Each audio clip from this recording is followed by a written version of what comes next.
today's presentation with our guest scholar, Rabbi Mordechai Dinerman, it's the topic that was supposed to be covered. This topic that was supposed to be covered before the travel hiccups put a spanner in our works, and to address us on the topic of the art of forgiveness, timely lessons from the 18th century battle against Chasidism, we have our guest scholar, Rabbi Mordechai Dinerman.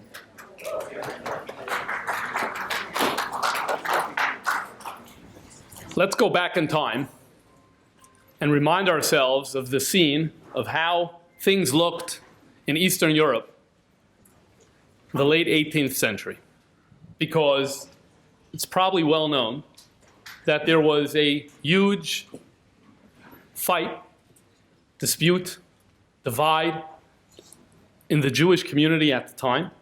I'm talking about the 1770s, the 1780s, culminating in the 1790s, a huge battle between the new movement of Hasidim and those who wanted to remain with what was old, who were famously called misnagdim, or opponents. And the two were at odds with each other. And so much has been written about this period in time.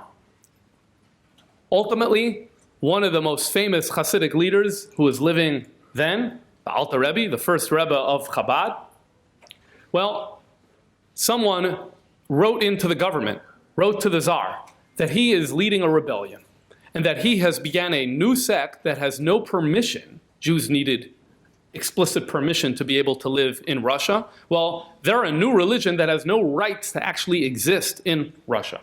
And as a result, Reb Shneir Zalman of Liadi was arrested, and he was incarcerated for the month of Cheshvan and some of the month of Kislev in the year 1796, the end of the year 1797, and he is freed on Yud Tes Kislev. On Yud Tes Kislev, they drop all charges. They say that he's good to go. Now, in Chabad circles, there's a story we tell about what happened immediately thereafter. He's free to go. He's in the city of St. Petersburg.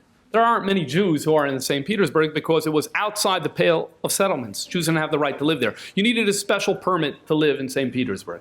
Well, the Alter Rebbe is free. Where is he going to go? Well, he had a few Hasidim that lived there, one of whom his name was Rabbi Mordechai Lepler. So he is going to Mordechai Lepler's house. So he tells his people, he tells the police, please take me to Mordechai Lepler's house. Well, they take him to Mordechai Lepler's house, but it was a little more confusing. You see, it was a two-story home. And at the top floor was Mordechai Lepler. On the lower floor, there was someone who was actually an opponent, a fierce opponent of Hasidim who lived on the ground floor. Well, they led the Alter Rebbe into this building, and they brought him into that first floor, and they brought him into that home. And it's only after a few minutes that the Alter Rebbe realized, I'm not where I need to be. I am in the home of an opponent rather in the home of a supporter. Well, the opponent was actually really happy to have this opportunity. He was shocked that the Alter Rebbe was freed from prison. He had hoped that the Alter Rebbe would be sent to Siberia and he would never be heard of again. And here he is, he's standing right there in front of him. So the first thing he does, he says, can I pour for you some tea? Okay, and he does, and he pours for him some tea. But immediately after he finishes pouring him the tea, he starts laying it all out, and he starts yelling at him. And all of the accusations and all of the problems that the opponents had against Hasidim, all of those were expressed during those moments. And from talking, he started raising his voice until it reached the pitch where he's yelling at the Alter Rebbe. And the Alter Rebbe is just sitting there listening to this torment. Finally, the people upstairs who were waiting for the Alter Rebbe because they had received word that he is going to be returning, he hasn't come back. Well, let's go find out from downstairs. Maybe he knows what's going on because he's on the other side. Maybe he has some information. They walk into the downstairs home. And to their shock and chagrin, what do they find? They find their Rebbe, their beloved Rebbe, sitting there as he's being victimized and being yelled at and being taunted by this opponent. And his head is on the table. He's just taking it all in, listening, not responding to anything. They were enraged. They were really, really upset. And I want you to put yourself in those shoes for someone you really love who was just incarcerated, just got out of prison, and is being subjected to that type of verbal abuse. What would you think? What would you feel? What would you do? Well, one of them lifted his hand and decided that he had to strike this opponent. Immediately, the Alter Rebbe said, "Put that hand down. That is not what we are going to do." "Okay, Rebbe, then let's go." "Before I go, he has hosted me. I am going to drink the tea that he offered for me." And he made a blessing and drank the tea, said thank you very much, and he, together with his supporters, exited and went upstairs. That is the story that Hasidim have been telling for many decades that happened at the time. And the Rebbe once repeated this by a Farbrengen. In the year Tafshan Lamed Ches, at the Yud Tes Kislev Farbrengen, the Rebbe said, it's a really interesting story, but it's highly problematic if you think about it. Why is that? Well, because in the Chabad tradition, this whole story of where people reported that the Alter Rebbe accused him, that they accused him of being against the government, all of this wasn't just politics, it wasn't just mudslinging, it was actually something physical that reflected a spiritual reality. What was the spiritual reality it reflected? Well, the Alter Rebbe was teaching the deepest aspects of the Torah and Chasidus to everyone. Some of these things, some of these concepts and ideas were never taught to the masses. It was understood that this is only for the select few, people who are really holy and really special, who do a lifelong a journey of preparing for studying esoteric Kabbalah. They can do this, but not just any person. And so therefore there was a spiritual accusation against the Alter Rebbe, which reflected itself in the fact that he was incarcerated. Which means what? That when he was released, that also reflected something spiritual. That heaven has said it is okay. Proceed, go ahead. Yes, it is a good idea to teach all of the Torah, including the secrets of the Torah, to everybody. Well, if that's the case, then think about it. If heaven decreed that he's good to go, how does he end up in the opponent's home? What is the purpose in that? The entire story of the incarceration only reflected the fact that there was a heavenly accusation against him. That heavenly accusation was over, so why does he end up in this opponent's home? How much more so if you consider the fact that in the Chabad tradition we have multiple stories of the fact that everything that happened to the Alter Rebbe during this period of time, during this period of arrest, was with his consent and with his permission. So for example, there's a story of him traveling on the wagon. It's Friday afternoon. He wants to stop for Shabbos. They don't want to stop for Shabbos. The Alter Rebbe says, we better stop for Shabbos. They say we're not stopping for Shabbos, and then the wagon starts to break. First a wheel breaks, then another wheel breaks, then one of the animals is incapacitated and is not able to schlep the wagon, and indeed they end up staying at that location for the duration of Shabbos. And Hasidim always said, you see, everything that happened during this period of time happened with his consent. Well, if that's true for the journey north, going up to St. Petersburg, it definitely should be true as well for what happened when he was released. In other words, the Alter Rebbe consented to being in the home of the opponent, being verbally taunted. Why? Why would he have? There was no mistake here. Everything was methodical. Everything had a purpose. What was the purpose in this? These were the questions that the Rebbe asked about this story of the Alter Rebbe being in the opponent's home at the Farbrengen of Yud Tes Kislev Tafshin Lamed Ches. We will return to that later on. Now let's talk about the Alter Rebbe's magnum opus. The magnum opus of the Alter Rebbe's work is the Tanya. What is the Tanya? The Tanya is much less a book and more a program. A program for what? The Torah says, Ki karev elecha hadavar ma'od. It is really within reach to serve God verbally, to serve God with action, and to serve God with the heart, which means to develop real positive emotions and love for God. Well, many of us, when we hear that, we say, yeah, right, not really true. It's really difficult. Action is difficult. How much more so to generate feelings in the heart that I could actually have a warm love for God? Very difficult. And so the Tanya comes to say how indeed it is. When the Alter Rebbe wrote the Tanya, he said, this is going to answer all of the questions that I'm being asked for one-on-one meetings. I don't have time to meet everybody. Let me just take it and turn it into an essay and turn it into a book, and let me put it out there, and this will help solve the problem. Well, initially, the Alter Rebbe did not agree for this to be printed. So how did it get out there? It got out by manuscript, which meant you went to your friend, he had a handwritten copy, you copied it word for word. And that is how the first few years of the Tanya disseminated, was in manuscript only. Okay. Eventually, in the year 1796, in the summer of 1796, the Alter Rebbe decides it's time to print this book. And so he sends it to print, and it is ready at the end of the year 1796 in December on the 20th of Kislev, which is already the year Tov Kuf Nun Zion, 1796. The book is finally printed, and since then it can be studied as a printed work. Now, in libraries around the world, there are copies of the pre-print manuscripts. In 1977, in Cheshvan of 1977, from Warsaw, there was a manuscript copy pre-print of this Tanya that was there. It belonged to Chabad. During the mess up of World War II, it was left behind in Warsaw, and it was preserved there. And the Polish government agreed to return this manuscript, along with other documents, to return it to the Chabad community in 1977. And the Rebbe took a look at this manuscript, and he noticed that this was pre-print, and there are some differences in this manuscript compared to the actual printing of the Tanya. And so the Rebbe announced that summer, in the summer of 1978, that we are going to produce, for the first of its kind, a critical edition of a Hasidic work. Critical edition, namely, not that we're going to be critical of it, but in the academic sense of we are going to have the text,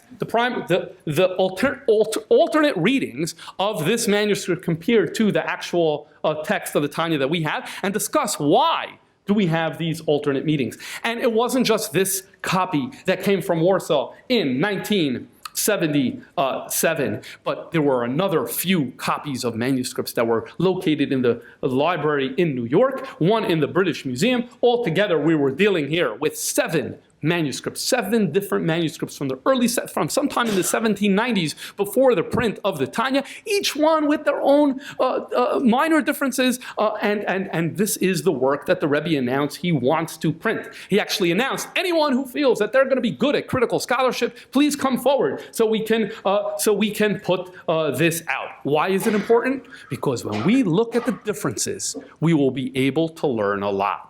Okay? You could say, what do you need the earlier drafts? I don't keep the earlier drafts of my work. I just care about the final work. Well, it's different with a great sage. With the Alter Rebbe, if you could compare what he had initially and then what he decided to change, you can learn a lot. And we're going to see an example of that right now. Ultimately, it was finally published. This critical edition was finally published in Tafshin Mem Beis, a few days before Yud Tes Kislev. In 1981, this book was published. There's an entire history about the last few weeks of the publishing of this book, which is fascinating. I was thinking of talking about it, but there isn't enough time, and so it's not central to our theme today, and so we'll save that for another time. What I want to discuss with you today is some of the most prominent differences, not the minor ones, some of the most prominent differences between the earlier versions of the Tanya as seen in the manuscripts and the final printing of the Tanya. The most prominent difference is that chapter 32 of Tanya is not there in the early version. What is chapter 2? Chapter 32 is Lev, in Hebrew, the heart. What does the Lev of Tanya talk about? It's about the mitzvah of Avas Yisrael. It's about loving of a fellow Jew. And in a nutshell, what the Alter Rebbe was saying is that in prior chapters, he was telling us how we should live with a soul-focused life. And if we live a soul-focused life, he now says in chapter 32, that is an easy way to come to loving a fellow Jew. Why is that? What divides us? Our bodies. What unites us? Our soul. So if you're living a soul-focused life, that means you're going to have a much easier time interrelating positively with fellow Jews. That entire chapter is not there in the earlier versions. Is it possible for a body, an organism, to live without the heart? No. No, it is not possible for the body to live without the heart. And yet, here we have a body, the Tanya, without the heart. The heart was not there. The Lev was not there in the earlier version. Isn't that odd? Isn't it odd that the heart wasn't there?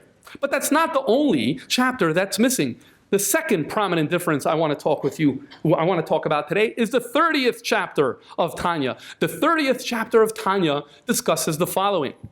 When a person feels that they need to become a little more humble, they need to become a little more modest, they need to become a little more unpretentious, a little more gentle. This is something that a person needs to do from time to time. So in earlier chapters, he gives various ways of doing it. And then in chapter 30, which is the one that's missing, he tells us, this is how you can do it. Look at the other people around you and notice that they are actually maybe in a better spiritual standing than you, and that's because even if at the end of the day they're doing transgressions and you're not, but they have to endure a tremendous battle because of their circumstances, because of their genes or whatever it is. They're having a much more difficult time. It's a much more difficult battle. You are actually not battling to the degree that they are. And in fact, they don't know better. But you do know better. And because of that, it's really on you. And therefore, and this is a process to really think about the fact that other people who it looks like they're doing wrong, and in fact, you could turn it on yourself to say, you know what? They don't really know better. Their battles are much greater than mine. And by thinking through this whole process, the result will be that you'll be more spiritually attuned. You'll be a little more spiritually gentle, which is what a person needs from time to time. That entire chapter is not there in the earlier version of the Tanya. Hold that in your mind. Chapter 32 is not there. Chapter 30 is not there. Let's go to the third most notable difference. Chapter 12 of Tanya. Chapter 12 of Tanya talks about a principle called Moach Shalit al Halev, self-control. You can use your mind to harness your emotions. You could be in control of your life. And in the beginning of this chapter, he talks about it in a spiritual sense. He talks about it in the sense of having improper thoughts, lewd thoughts, or thoughts about idolatry or heresy or things like that that come into a person's mind. Although you may feel a certain way, you can still exert control over your life and over your emotions, and you can, all in that sense, okay? In the earlier versions of Tanya, in the manuscript versions, it ends there. And then we open our Tanya today, and we have V'chein b'dvarim shebein adam lachaveroi.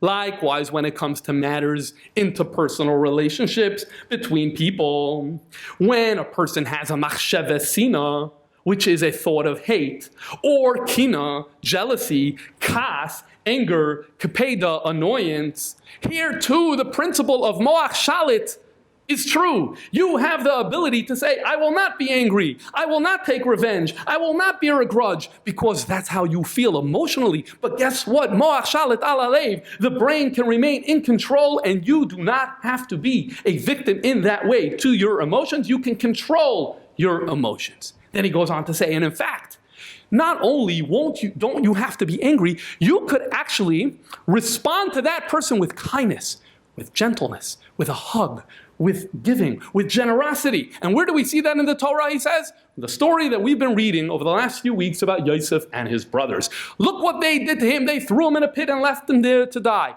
They sold him into slavery. But you know what? When he met them, he was kind to them, he was gracious to them, he provided for them, and never once did he take revenge of them. And he said, clearly, I'm not doing this because I know this was all God's plan and it all worked out for the good. This is the role model that Alter Rebbe says. We can use that as well when we are going through a dispute with another person. All of that can be true for us. And the people, when they worked on this critical edition of the Tanya, they said, we don't understand.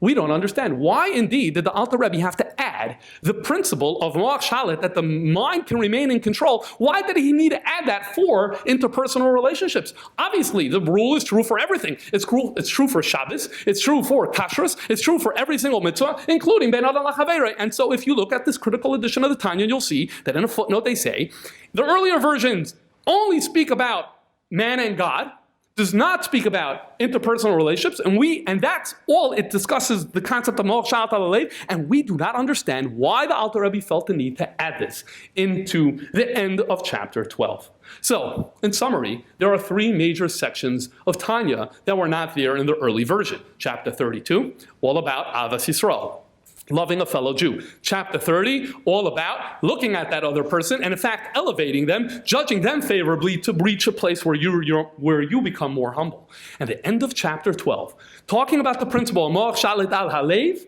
that you can use your mind to control your emotion, as applied to interpersonal relationships, was not there in the earlier version and is here. I hope you can tell by this point the common denominator between all three of these omissions.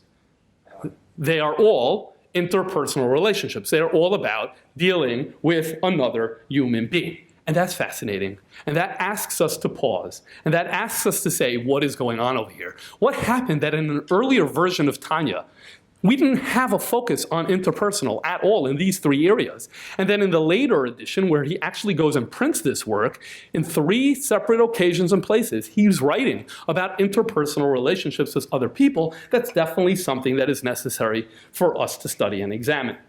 Now, we have a volume of the Alter Rebbe's letters that he wrote. He wrote many, many hundreds of letters. We don't have all of them. We have a select few of the letters that he wrote. The latest edition of this was printed about 10 years ago. It is a very wonderful edition of the Alter Rebbe's letters, and I was reading through it a number of years ago. And there are about 10 or 15, about 10 I think, that have a specific theme to them. The theme is Chasidim writing to the Alter Rebbe. We are being tormented. We are being attacked. They are making life a living hell for us as the Chasidim. They're pursuing us. We need to do something. How should we respond to them? Can we fight back? Can we issue an excommunication against them? Can we use this means or that means? There are 10 letters of the Alter Rebbe. And in the 10 letters, the Alter Rebbe guides the Chasidim for how to deal with this tumultuous situation and very, very difficult situation that they were living through in the 1790s. And I want to read to you some highlights of these letters. Because as I start reading these lines, I want you to hear in your brain saying, oh, that sounds like chapter 32. I want you to say, oh, that sounds like chapter 30. And I want you to say, oh, that sounds like the end of chapter 12. So let's begin. Here's a quote from one of the letters. Believe with absolute faithfulness in the precept of our sages. Be humble of spirit before every person. So in other words, this, again, written in this context. The people who are battling it. You want to know how to deal with the people who are tormenting you? Be humble in front of every person. That line shouts chapter 30. Chapter 30. Continue. The letter continues. All people of Israel are as one, associated together, just as one person is composed of many limbs. That line is chapter 32.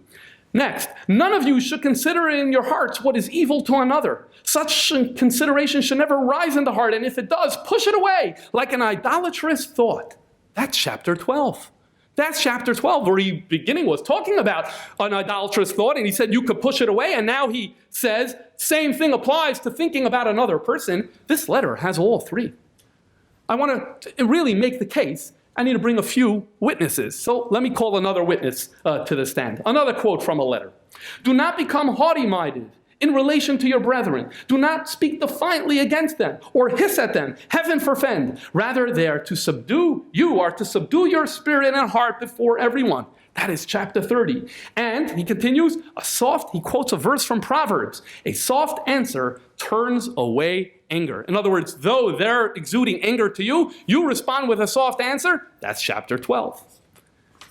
Another example.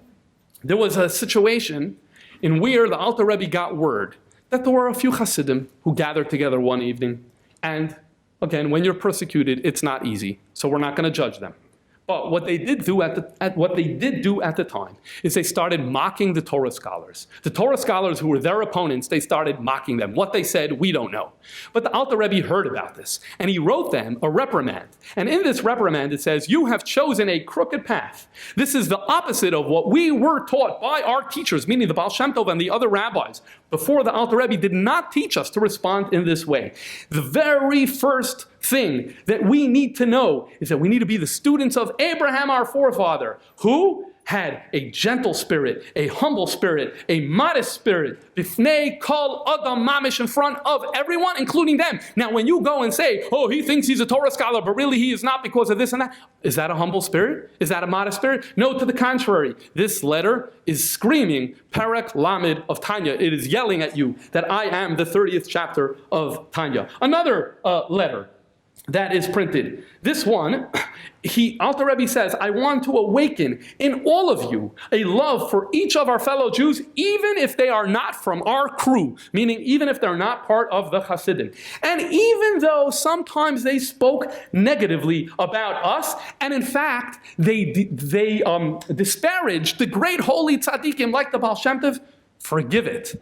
Why? It's all inadvertent. It is all inadvertent. Why? Because they heard from the leaders and they thought it's okay. So therefore they thought it's okay. They're doing it. That is chapter 30 of Tanya together with 32 of Tanya. And then he goes on to say, I am asking you that you should make yourself used to the idea, get used to loving each one of our brethren, even if they're not part of the Hasidic movement, and judge them favorably because we are literal brothers. Banim, Atam, Hashem, Elokeichem, you are the children of God. And whether we're doing right and whether we're doing wrong, we are still God's children. That's chapter 32. And therefore, even for the people who are tormenting you, they're still God's children. They still deserve your love. We'll do one last one. There's so much more if you go through these letters, but there's one last one. There was the Hasidim in Vilna.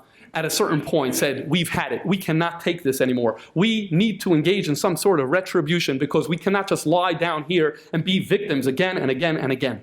And the Alter Rebbe responded and said, absolutely not. Just like then in the 1770s, so too today in the 1790s, we need to be quiet. We need to endure. We need to accept this suffering because it is like the pains of birth. Just like the pains of birth lead to the glorious child, the special child is worth it, so too the pain that we're having right now, don't worry about it. It's going to lead to something really, really special. But that line where he's telling them to endure and to not respond, that is the end of chapter 12 of Tanya. And then again he goes on to say that at the end of the day, testimony was said that Hasidim are violating different laws, which was not true, but testimony was said, and rabbis heard that. And so therefore, you need to judge those rabbis favorably. It's not their fault. What were they supposed to do? They heard the testimony. Judge them favorably. Chapter 30 of Tanya.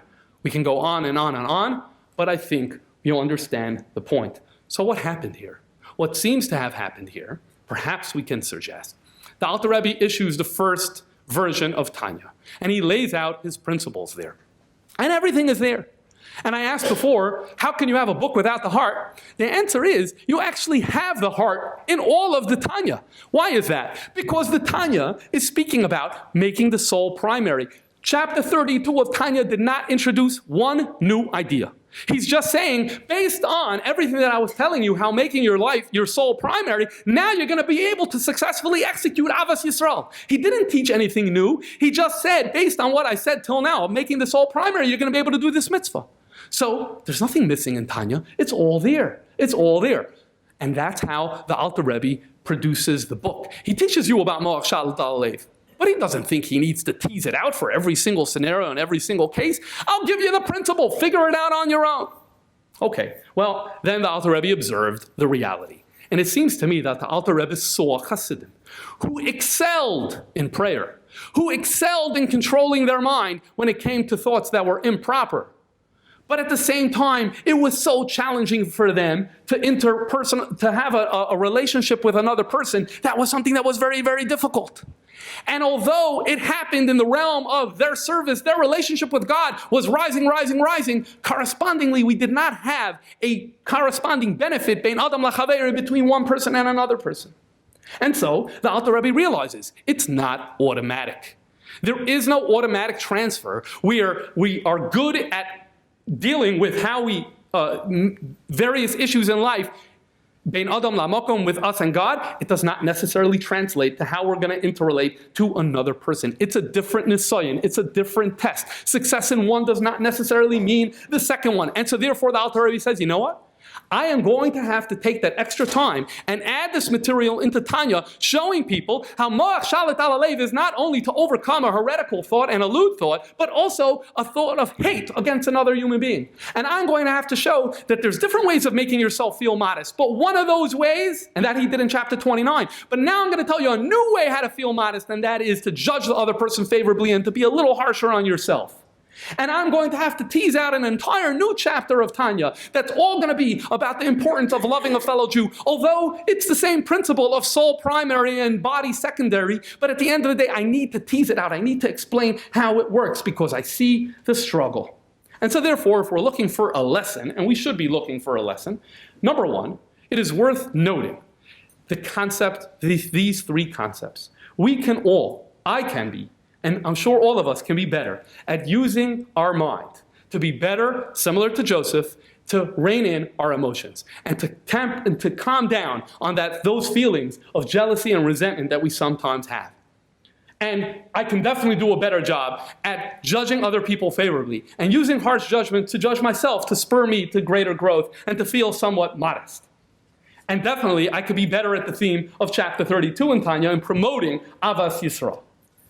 However, I'd like to suggest that from this presentation, there is another hoira, another lesson that emerges. And the Rebbe really did speak about this in the Sicha of Ba'aloischa Tafshin Nun Aleph. And that is, the Rebbe discussed the following. We now know, because of these earlier versions, that Tanya could have, he didn't say it about all three, he only said it about chapter 32, but I'm expanding it to all three. We now know Tanya could have survived without this material. In fact, it was used without that material. Tanya could have been a magnum opus. It could have been a successful book. And it was a successful book without all of that information. It shows you it didn't need to be there. And yet he put it there. He added it in later. What does that tell you? That tells you that even if it's not necessarily necessary, stick it in. Avos Yisrael should be stuck in every single place. In every single place, we should find ways to talk about this value and to sneak it in one way or another. The Alter Rebbe did the same. The Tanya could have been without and was without, and yet he did it. We should follow in the same way. You know, a part of me says, it is very common to do a Dvar Torah on Shabbos, whether it's in the shul, where the rabbi would get up and speak, or perhaps around the Shabbos table where someone would say a Dvar Torah. And very often it's a question, and it's an answer, and there is a lesson. How great would it be if, taking these words of the Rebbe to heart, if we made an effort to say, you know what? How about we try to focus that at least once a month, the Dvar Torah that will be shared will have a focus, bein adam lachavero, on how we relate to other people. How beautiful would that be? Because ultimately, if we don't talk about these things, if we don't stress these things, the Alter Rebbe learned then, and we now know today as well, it becomes that much more difficult to actually live successfully in these areas. How about we find ways to stress Avas Yisrael? And here I want to say, it's not about talking about the importance. You do nothing, I don't say nothing, but we don't do a lot. If I get up and I say, Avas Yisrael is the most important thing, we do very little when we just promote the value of Avas Yisrael. We do a lot when we say, okay, what does that mean? What is difficult about that? Why is it challenging? And how can we overcome those challenges? Or what are some of the reasons why it's not working? And what are some things we could actually do to change that? How can I, and the Alter Rebbe is doing that by talking about the principle of moach shalit al halev. That's not just extolling the virtue of loving a fellow Jew. That's actually getting into the nitty gritty and talking about the nuts and bolts of how to get this done. So I don't like the Dvar Torah that just says, here we see, it's so special, it's equal to the whole Torah. Now we can all go home. That's nice. That's not what we mean. What we mean is something more thorough, something more practical, something more relevant, something more tailored toward real life. How much more so this year, which is the year of Hakel. This year is the year of Hakel. Hakel, during biblical times, the Jews would gather in the month of Tishrei of this year, where they would all hear Torah from the king, and one of the major themes of this event was Jewish unity.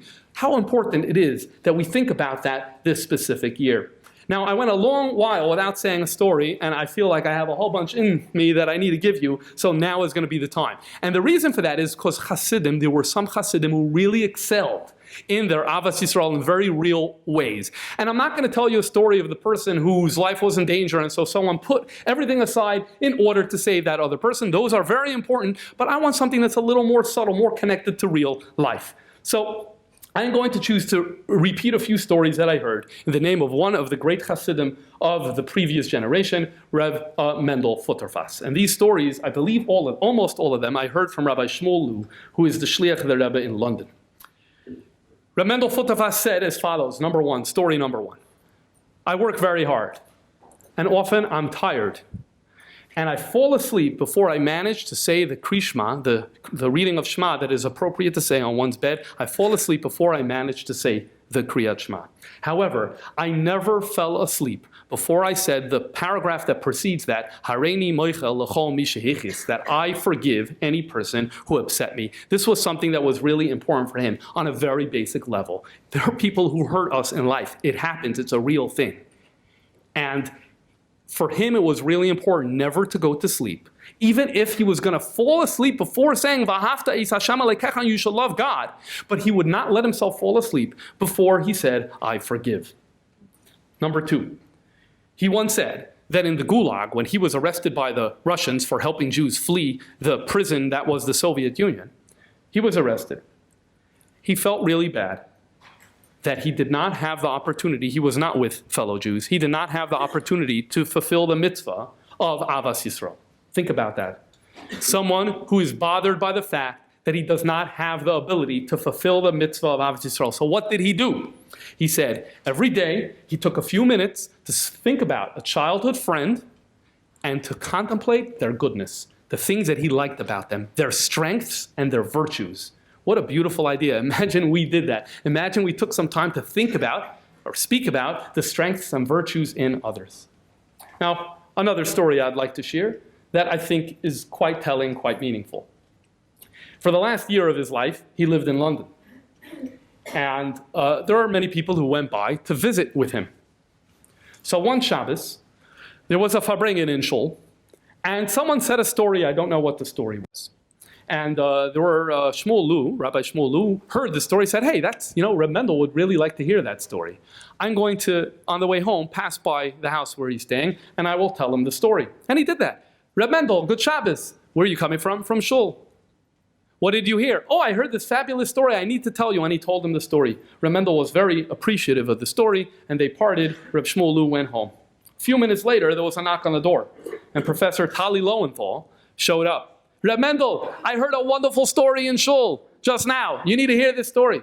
Reb Mendel said, what is the story? And he told him the story, the exact same story. Reb Mendel listened to every single word, didn't say anything. Tali Lowenthal leaves, and in walks in Reb Ephraim Patash. I know it sounds like some TV show where the door is opening and closing. Ephraim Patash walks in. Reb Mendel, I just heard a wonderful story. I need to tell you this story. The exact same story, the exact same thing. Reb Mendel listens to everything. So if I heard the name correctly, he said there was a man by the name of Spritzer or something like that, who was his Reb Mendel's caretaker and witnessed this whole thing. He turns to Reb Mendel and he says, really? The same story 3 times? How do you do that? Why? Reb Mendel said, I didn't hear. Sorry about that. Reb Mendel said, I didn't hear one story. I heard 3 stories. Now, it's important to realize, they all said the story the same way. It's not that they said it differently. But what Reb Mendel was doing was listening to each person, how they said it. What was their tone? Where were they smiling? What resonated with each one of them? Because you can learn something from that too. Now, the overarching theme of the story is sensitivity to another person. How often by a Farbrengen, or when you're sitting at a Farbrengen, someone starts saying a story, oh yeah, I know that one already, or whatever. That is a very rude thing to do. And you actually have the ability to do a mitzvah. Just listen to the guy say the story. Why do you need to intervene? Now, the truth is that I have a friend, I'm the co-director of curriculum at JLI. Jewish Learning Institute. So the co-pilot is a man by the name of Rabbi Silverberg, and he told me the following. He was in Israel in the summer of 1994, and Shavuos, they're in Kfar Chabad, he and his brother, Yarchei Silverberg, and they're like, let's go to Reb Mendel's house for a Farbrengen. So they come to Reb Mendel's house for a Farbrengen, and there's Reb Mendel there, together with Shlemke Madanchik, they're sitting around the table. And Reb Mendel would very often say, no, what do you have to say? Rather than just grabbing the mic for himself, he would often ask people around him to share words of wisdom and inspiration. So Yarchei Silverberg said, oh, I actually heard a story. I'd like to tell you the story. The story went somehow like this. That once, Reb Mendel Futafas had a teacher and a mashpia whose name was Reb Zalman Moshe HaYitzchaki. And a role model for Reb Mendel, and he cared very much about him. And that's why Silverberg thought it would be a great idea to say a story about Reb Mendel's mentor. He said that one time the 6th Rebbe, the Frierdiker Rebbe, was leading a Farbrengen, and he called over Reb Zalman Moshe to come up to tell him something. And Zalman Moshe goes up to the Frierdiker Rebbe, and the Frierdiker Rebbe, he leans over, the Frierdiker Rebbe tells him something in his ear, and he goes back to his place. The people around Zalman Moshe say, no, what did the Rebbe tell you? Was hat der Rebbe euch gesagt? What did the Rebbe tell you? So he says, I don't know. What do you mean you don't know? You just were up there and you heard him, he told you something in your ear. I have no clue what he said. How do you not know what he said? The whole time that he was talking to me, I thought one thing. Wenn wird der Rebbe nehmen sein heilige Augen weg von mein Chaser Shaponim? When will the Rebbe remove his holy eyes from my piggish face? This is what Zalman Moshe said. Now, maybe you're comfortable with that sentiment, maybe you're not. It's irrelevant because it's not our main theme of the story. But this is what he said, why he did not hear what was said. Silverberg tells this to Remendel Futafas. And Remendel Futafas says, thank you very much. That is a great story. I really appreciate it. And they started singing a nigun. A few minutes later, Shlemke Madanchik says, Remendel, 1 second. That Fabrengen, you were there when that happened. So Remendel said, yeah. So you know what happened. You were present. Said, yeah. And he didn't say the story exactly right. I said it now to you right. But the way Silverberg said it then was a little different with one of the... Yeah, that's right. He didn't say the story properly. And it then dawned upon all the people sitting around the table. They hear you have this young whippersnapper telling a story to the person who was there, and he said it wrong, and Remendel didn't say anything, didn't want to correct him because it wasn't necessary. Why do that? That comes from extreme sensitivity. Now, some people have that gift. They just have it naturally, and I'm not one to say whether Remendel was born with these traits or it was something that he learned. It doesn't matter. What matters is that this is something we need to get better at. We're able to see the Tanya pleading with us. Don't only worry about spiritual growth. I need all of that to also translate in how we deal with other human beings. And so, together with the Dvar Torah that we can say, or the sermon that we can say, that once in a while unpacks a message for Bein Adam L'Chaveiru, which I think we could do much more of, a story too from Chassidim of how they did that. Many stories of them davening for 14 hours. Great, say those stories, but how about the stories that show the extreme sensitivity, love, and care? When we say those stories, we promote the value, we cultivate it, and over time you'll see there will be changes in a family, in a home, in a community when we're able to talk in these ways. Let's come back now to that thing that's lingering in your minds. The Alter Rebbe sitting in Petersburg in the home of an opponent who is yelling at him. And the Chassidim came and they were so upset. Remember I said before, no accident here. Everything has to be with a purpose. If the Alter Rebbe did not want to be there, he wouldn't have been there. So what was the purpose here? The Rebbe said, the purpose was for the Alter Rebbe to show a living example for all of those letters that I read before. He's telling them he's living in the ivory tower. He's safe. No one's really bothering him until he was arrested. He's writing out letters to the Chassidim on how to deal with their hardships. Easy for you to say. How about for you to do? Well, the God orchestrated and the Alter Rebbe consented that the Alter Rebbe was going to have to endure that which he was preaching. He was going to put his own money where his pen was. And therefore, go further here. You're dealing here with a person, this opponent, who's a little bit of a lowlife, if I may say. And that's because I may disagree with you a lot. If you just got out of prison, you haven't taken a shower in 6 weeks, you haven't been fed a normal meal, I'm not going to torment you. I'll wait till tomorrow. Then and there, it really shows how low of a person he was. And nonetheless, what did the Alter Rebbe insist? Not only that he wouldn't be attacked, the Alter Rebbe insists to be gracious to him and accept his offer of drinking tea as a gentleman in his home. Because even someone who is behaving wrongly still deserves some sort of level of forgiveness, of being judged favorably, and of respect and even loved. Now, in our generation, the Rebbe spoke about this value so often, and I want to share a few highlights about this as it pertains to our subject today. There's so much we can do here, but I'm going to select 2 or 3 examples and we'll wrap it up then. We're all familiar with Korach. Korach in the Torah is a villain. He has the audacity to rebel against God, to rebel against Moses, to rebel against Aaron. And if you think about it, the Parsha is named for Korach. And the Rebbe in the Fabrengen of Korach Tavshem Mem says, how do you name a Parsha for a wicked person? We provide names for tzaddikim. Why for a wicked person are we going to take an entire Parsha and name it for him? What's the answer? The answer is as follows. Korach, the man, is a good person, fully deserving of having his name on a parsha just like any other kosher Jew. Korach, the man, is great. You need to divide between Korach, the man, and the one specific deed that he did, which was bad. Us humans, we have a very, very hard time with that. We reduce a person to the negativity, and we wrap that person up into his negativity, and we say, you're one big Mr. Negativity because of the one negative thing that you did. That is so unfair. That is wrong. That is not how we should be behaving. Korach is great. He has a name on the parsha. He's a good person. And by the way, if you read his autobiography, you'll see all the good things that he did. Happens to be the Torah didn't tell them, but we know they were there. He did plenty of good things. There's one thing that he did wrong. Once you understand that, it's totally okay for him to have his name of his parsha. Imagine we had that attitude to some of the people who we see doing Korach-like activities. Wouldn't that change something? In fact, the Rebbe went further. Even that specific negative thing that he did, there's a way of framing it in a positive way. We can't get too far into it, but according to Kabbalah, Korach had a proper claim that if it were the times of Mashiach, then he indeed should be the leader and not Moses.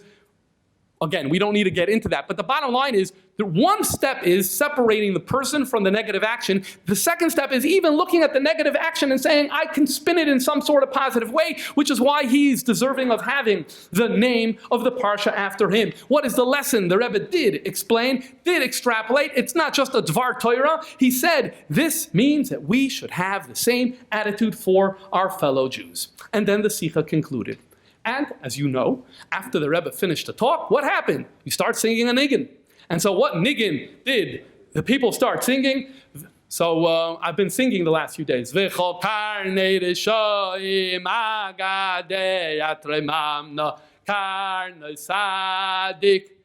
horns of the wicked, horns. In biblical parlance, a horn is the glory. It's a metaphor for the glory. So let the glory of the wicked be uprooted. Why did they sing this niggin? Well, because I don't think it was anything. The Rebbe just spoke about Korach. So the Rebbe spoke about Korach. We'll sing a niggin about a wicked person. Well, the Rebbe was not satisfied. And as far as I know, this is one of the only times the Rebbe lifted his hand and paused the niggin. And he said as follows, I just spoke a lengthy sikha about how Korach's a good person and how you have to separate the person from the deed. And even in the deed, there's a way to spin it positively. It's as if you're trying to just go undermine me by singing this particular niggin. Not okay. Instead, we should sing, Hine ma'atoy v'manoim sheves achim gam yachad. We're all brothers, we're all in this together, we're all one. That's the niggin that should be sung. And when I saw this, it resonated so much with me because it's not a Dvar Torah. It's not a pshatul. You know, you open a sefer and they say something cute. Yeah, like really, Bilam had and yeah, it sounds nice and you eat the chalt and you go to sleep. No, it's real. It's real. It's so real. It's not just a theory. I wasn't just looking for a Dvar Torah. I was looking for something real. And if it's real, the niggin has to translate. It has to reflect what we're talking about. Rabbi Shem Tov says a story that there was a boy on visiting day in Gan Yisrael, New York. He hears the boy telling his father, Tati, Mashiach is coming. Why are you saying Mashiach is coming? The Lubavitcher Rebbe was here yesterday. He visited the camp 3 times. The Lubavitcher Rebbe was here yesterday, and he said, Mashiach is coming. Son, I've been telling you for years Mashiach is coming. No, Daddy, he really means it. He really means it. He really means it. When he says a vart on Korach, he really means it, and he empowers us to mean it as well. And there's so much that we have at our fingertips in terms of what it says in the books and all the good things that we have in a community where we're really able to tap into that and leverage it and use it in a positive way. And that brings me to another sikha of the Rebbe about another famous biblical villain, Dasan and Aviram. These guys, they're the lowest of the low. At every turn, they are undermining Moshe Rabbeinu. Well, in the sikha of Noach, Tov Shem Mem Ches, the Rebbe spoke about Dasan and Aviram. Maybe it's a little less well-known because it's not on the parshas of Dasan and Aviram, it's on Noach Sikha. The Rebbe pointed out something really interesting about them. Dasan and Aviram, you never have one without the other. The Torah never tells you about Dasan. He never tells you about Aviram. They're always together in lockstep. What does that tell you? These are people who excelled in relationships. Let's go further. Let's go further, he said. Let's go further. Who are the people? One of the things that they did was they complained to Moses that since you went to Pharaoh, it got a lot worse. The end of Parsha Shmos, we're going to read it soon. Who are the people who complained? Dasan and Aviram. According to Chazal, look at Rashi, you'll see, it turns out it's Dasan and Aviram. Okay, not cool that they were complaining to Moses and undermining him and yelling at him, but let's not forget what bothered them at that point in time. What were they upset about? The fact that the fellow Jews in Egypt were now have to work harder because there was a point in time when they were offered supplies and now they don't have the supplies, and Dasan and Aviram, it bothered them that their fellow Jews had to work harder. You could just look at the story and say they were just looking every twist and turn to undermine Moshe. Okay, true, but you know something? In addition to that, it really bothered them that their fellow Jews had to work hard, and that's why they were yelling at Moshe Rabbeinu. So what do you see? If you had to write a sketch on Dasan and Aviram, you would say that they were Balei Avas Yisrael, lovers of their fellow Jews. They care about their fellow Jews and they're always together. And that brings new light into the famous story of Moshe encountering them and says, Rasha, lama sakareyacha, evil person, wicked person, why are you hitting your fellow? Okay. We know the story, we understand the story. Here's the way the Rebbe reads the story. Rasha, lama sakareyacha. You are blessed with the gift of excelling in interpersonal relationships. You are the paragon of greatness when it comes to relationships with other people. Look how good at you are. You're always together. You're fighting for your fellow Jews. What happened now that one of you is lifting your hand on the other? You're misusing that import traits that you have. How terrible. That's what makes you a Rasha. Not the striking in and of itself, but the misuse of the great talent that you have. And here again, the Rebbe didn't just allow it to be a Dvar Torah, but said that the lesson that we need to take is we need to find ways of using and becoming better at our Avas Yisrael. And I want to say the following. I want to add the following. We have so many tools. We have what the Alter Rebbe told us in Tanya. We learn about Moach Shal Talev. There are a community of Jews who do not study these texts. They don't know about Moach Shal Talev. They don't know about the fact that the mind can control. They don't learn about Hashgacha Pratis in the way that we do. They don't learn about the soul in the way that we do. We have all of that, like Dasan and Aviram. They had that great talent. We have those resources. We have those abilities. And when we fail to do that, I don't want to say those words that it says in the Torah, but the claim is geared toward us because we are able to do it. We have that ability. We have those tools. And so we need to step up and be better in this way. And finally, I recognize the fact that this is not an easy thing.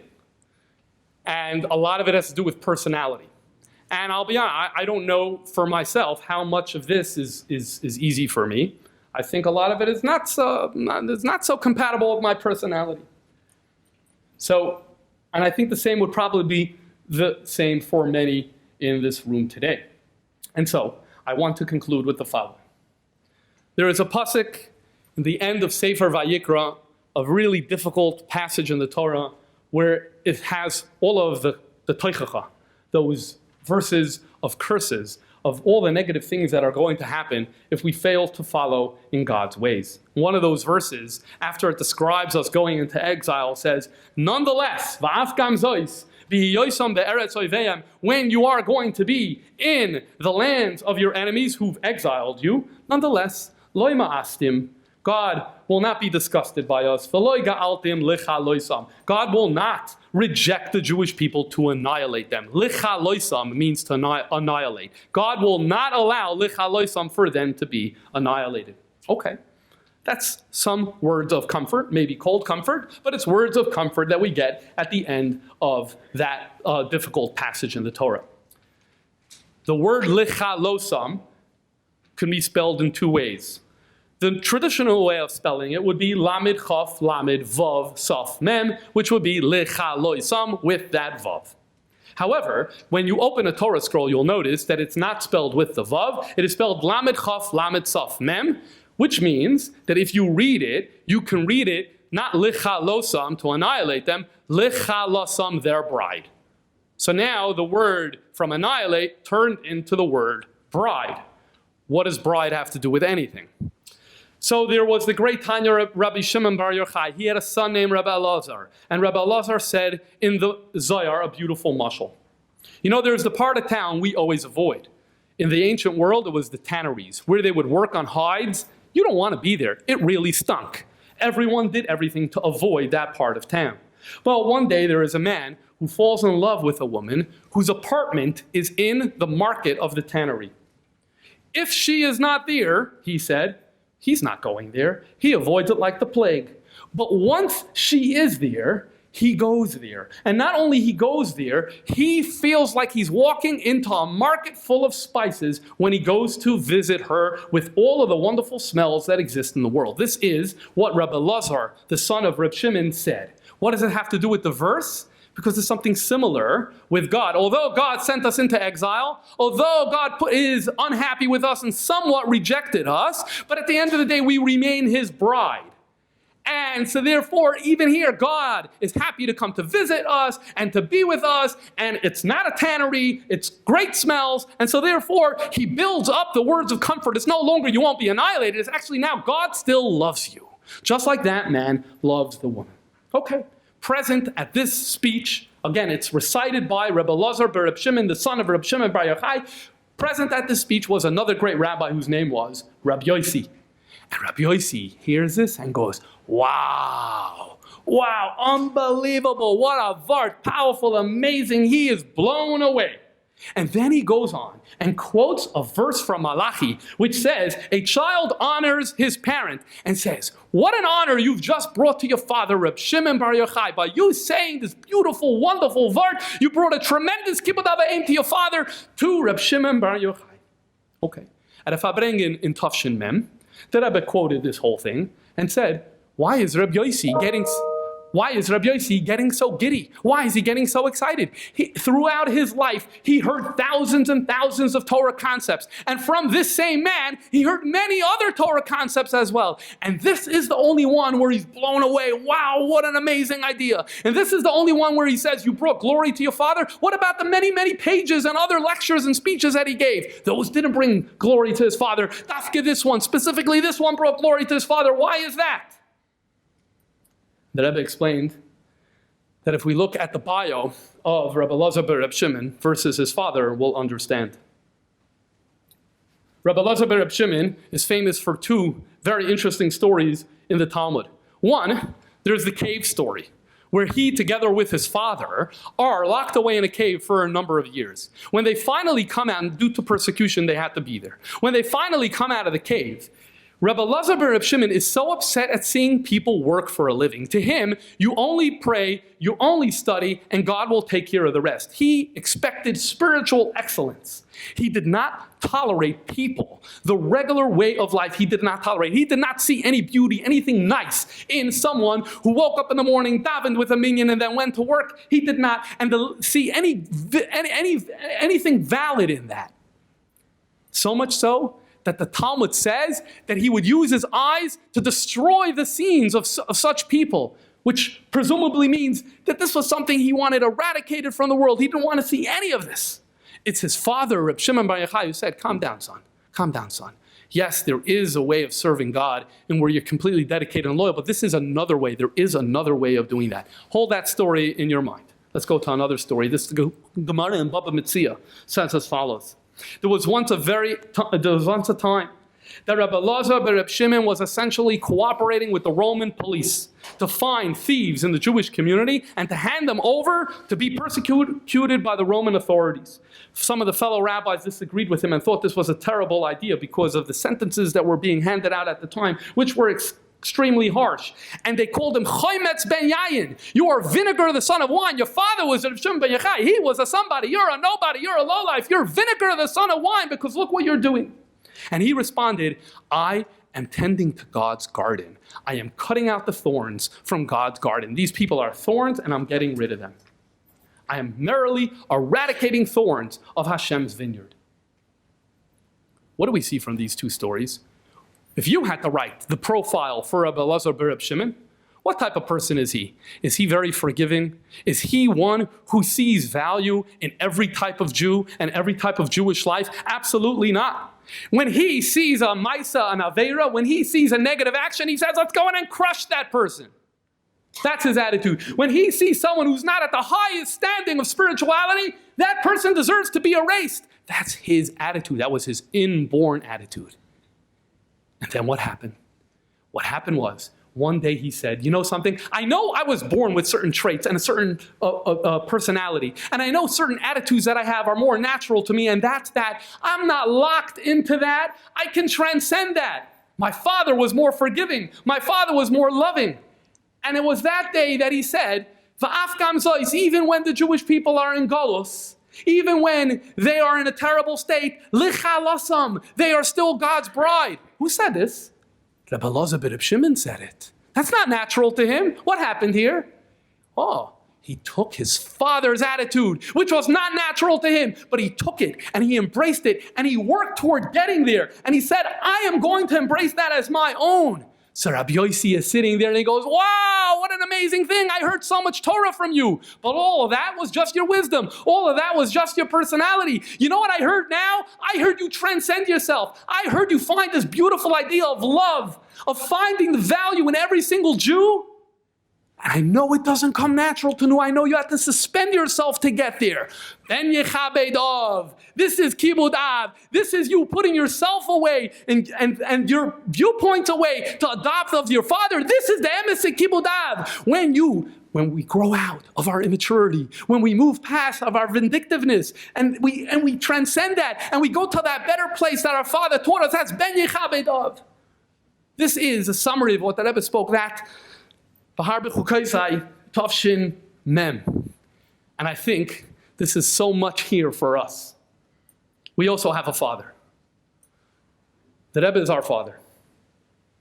The Rebbe laid out a roadmap for how we can think, how we can be kind to each other, how we can see the advantages and virtues in each other. It's all there. It's all in the books. But we struggle. We struggle because it's not natural to us. Just like Rabbi Elazar, the son of Reb Shimon, it wasn't natural to him. We find the thieves, we just want to crush them. We want to have nothing to do with them. They're negative people. We reduce them to their negativity and then we just spit them out and we want to just move on. That's us. That's our natural state. Okay, we could continue like that, but Ben Yechabed Av, we have the ability to put that aside and to tap into his teachings, to learn them, to unpack them, to translate what it means on a practical level, to have discussions about it, to say what's hard about this, what's easy about it, what's good about this, could we imagine getting better at this? And when we do that, if we are successful at getting better at that, Ben Yechabed Av. That shows that we're linked to our Father. That shows that we're bringing glory to our Father. That is the best nachas ruach we could give him, and it also leads to the best results for us down here today. And so, to conclude, I think it's worth taking a moment and to try to look inward and to say, where is an area in Bein Adam Lachaveirei, interpersonal, that I can be better? And to identify what that is. Step one. Step two is to then say, why is that difficult? Why is that challenging? Or another way of saying it is, why hasn't that happened till now? Because there are probably good reasons for why it's not happening, and if you ignore those, you're never going to grow. So the second step is to think about what those challenging aspects are. And then give yourself one piece of advice for how perhaps you can overcome that difficulty. Those three steps. An area of growth, what are the difficulties, and what's a piece of advice you can give yourself to overcome them. And when we do that, we are following in the footsteps of the Alter Rebbe, who felt the need to listen, to be in that home of the opponent and to behave in a very dignified way. And then the way he wrote the Tanya, teasing out Avos Yisrael again and again and again. And as I said, what the Rebbe teaches us again and again, because there's a sikha for every week with a positive spin. But if it remains as a pshat, if it remains as a dvar Torah, if it isn't translated into real life, we haven't yet achieved what we want to achieve. What we want to achieve is, despite our personalities, and despite the fact that it's not easy, we could transcend it, and indeed, then Yechabed Av. Us as children could bring true glory to our Father. Thank you very much.